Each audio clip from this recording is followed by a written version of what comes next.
Greetings, programmers, and welcome to a discussion on sequential searches. A sequential search happens when a program starts going down a list of items looking for some type of match. A sequential search occurs when you're on the correct page in a phone book and start at the top and go down one line at a time looking for a name. In this discussion, I will be using an array of structured records. So far, we have covered some of the simpler data types such as int, double, character, and others. These are called primitive data types because they are the lowest level of data. In this exercise, we will create a structured record. A structured record can contain multiple fields of the same or different type of data. For example, a structured record can contain a character array for a customer's name, an integer for an account number, and a double for the balance on the account. The keyword of struct is used in C and C++. The struct statement defines what a record will look like. Some languages do the same thing but call it a record. The concept of structured records becomes the building block of objects in object-oriented programming, which are covered in other discussions. Instead of using a struct statement when defining what an object will look like, we will be using a class definition, which will contain not only data, but code as well. For now, let's look at using a structured record and how we can create an array of structured records. A user-defined data type can be created with a struct statement and even be combined when writing the struct statement. Here is an example that contains the typedef statement and the struct statement. Customer is now a user-defined data type and can be declared similar to declaring integers, doubles, and characters. The line int counter equals 0 declares an integer named counter and initializes it to 0. The next two lines declare a customer record and initialize them at the same time. Notice that during the initialization, there is a character string, an integer for the account number, and a double for balance. I am going to create a program that has an array of structured records. Each record has two character arrays, one for the full state name and another for the state abbreviation. The program will ask the user to enter an abbreviation, search the abbreviation field for each record for a match, and then display the name field if a match is found. If a match was not found, a not found message will be displayed. The first thing defined is the typedef for the structured record named sStateList. We can see that it has character arrays for state name and abbreviation. Look closely at the array size for abbreviation. Its size is 3 to give room for the two-character state abbreviation and a null terminator byte for the end of a C string.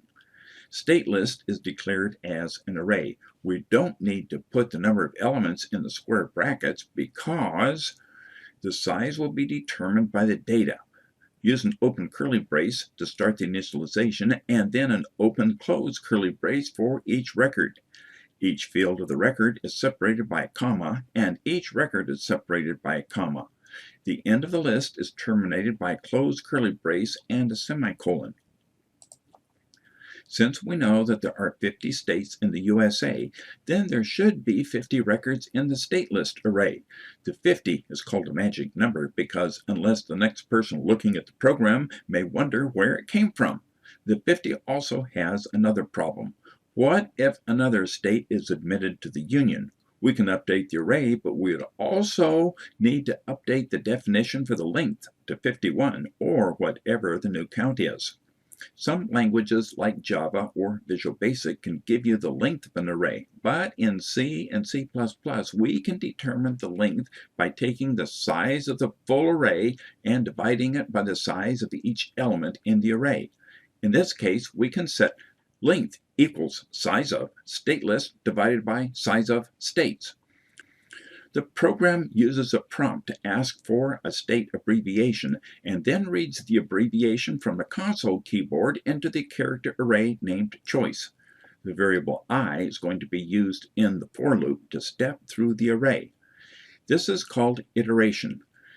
We will select a different record from the state list array each pass through the for loop. The variable I is used to pick which element in the state list array we will be choosing. An if statement is used to look for a match between what was typed in and the state's abbreviation field of each record. I want to make this program user-friendly and let the user enter the lowercase letters or capital letters for state abbreviation.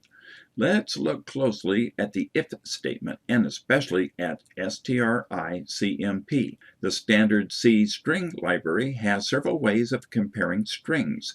The strcmp does a direct compare between two strings, and when each corresponding character in the two strings match exactly, the function returns a 0. Another function is available to look for a match between strings but ignoring case. The letter I in the middle of stricmp stands for ignore case. Then a capital letter and a lowercase letter will be treated the same when looking for a match. The code here is written for Microsoft Visual C++, which has its own modified version of stricmp with an underscore character prefix for underscore stricmp. Go Microsoft! Let's be a little different. Other compilers use case CMP instead of stricmp. The English language is just as bad. In Britain, they call an elevator the lift. Back to the if string compare statement. It is comparing the user's input from the choice array to the abbreviation field of the record selected in the state list array.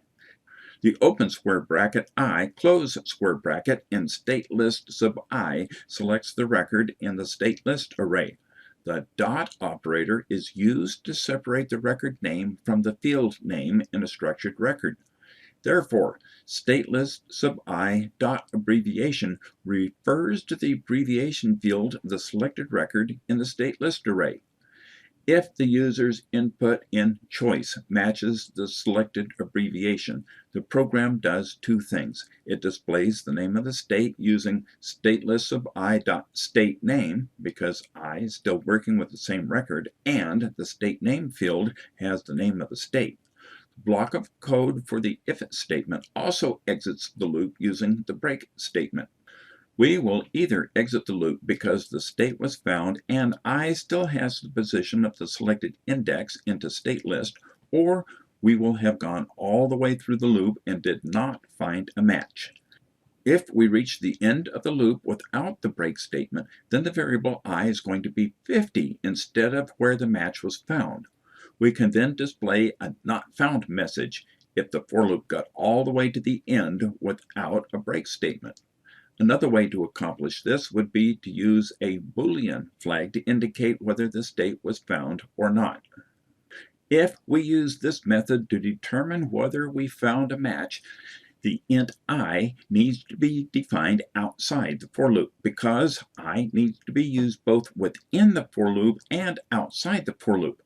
If we used for open parentheses, int I equals 0, semicolon, etc., then the I defined here would only exist within the for loop and could not be tested after we reached the end of the loop.